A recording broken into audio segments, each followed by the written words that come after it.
Un convoi sous très haute sécurité. Dans ces camions frigorifiques, les tout premiers vaccins, 2 millions de doses escortées en urgence et à bonne température.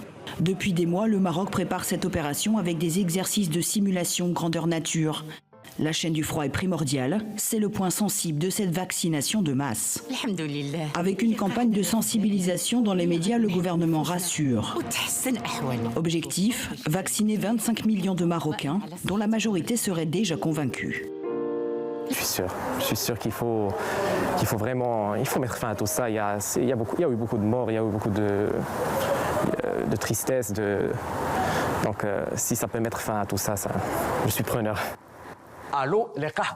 La prise de rendez-vous vient d'être lancée, elle aussi expliquée au grand public, vidéo à l'appui. Appel, SMS, rendez-vous en ligne, en arabe et en français. Il faut assurer l'accès pour tous, partout, de la population rurale jusqu'aux résidents étrangers.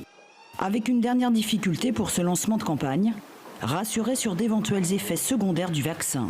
Le Maroc promet la transparence. Le comité scientifique de vaccination veille au grain.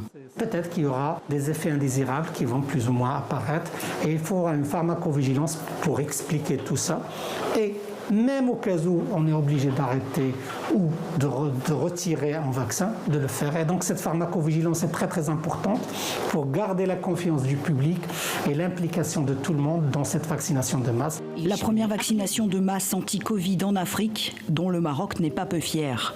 Le pays espère 60% d'immunité collective début mai.